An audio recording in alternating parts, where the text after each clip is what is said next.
The Secret Service, obviously, they're conducting an investigation into the way all of this went down. But the idea that a guy could just sprint past the magnetometer.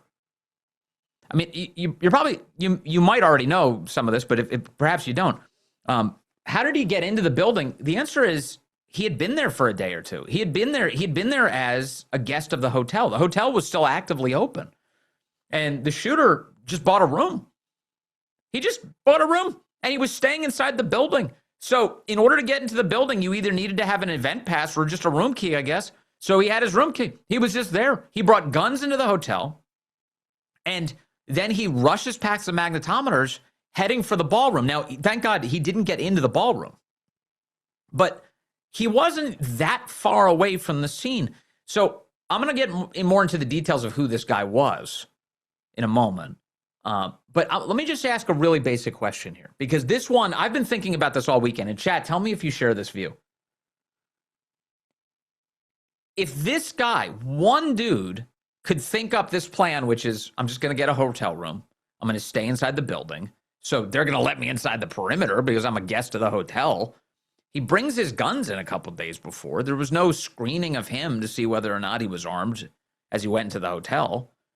And then at the moment he decides to attack, he rushes through the magnetometer. Let me just game this out for you a second. What would have stopped a more proficient fighting force from doing the very same thing?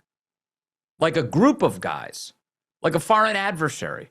What if you had a group of commandos who had all moved into a hotel in the days before, brought all of their guns with them, and then upon the event, instead of just one guy rushing through, suddenly you get an armed team of assassins all moving very quickly through that thin security screening site, opening fire on Secret Service agents, and then moving quickly into the ballroom.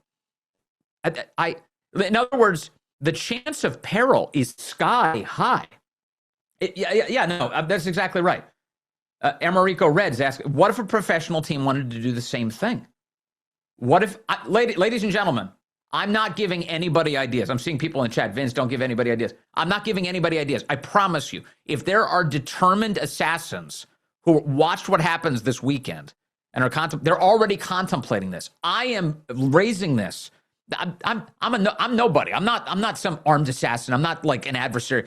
I'm just thinking through, how do we protect the president of the United States? And I am not pleased by how this went down. I am grateful for the United States Secret Service. Very grateful for the United States Secret Service guys who were on the scene, who stopped this. But why did it get this far? Why did it get this far? And if you had a more determined professional group of killers who were trying to do this, what would have stopped them?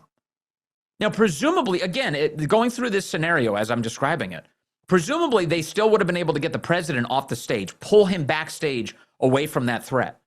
But what of the rest of the room? What of the cabinet members? What of the other people in there? There would have been a lot of people who would have been killed in that mayhem.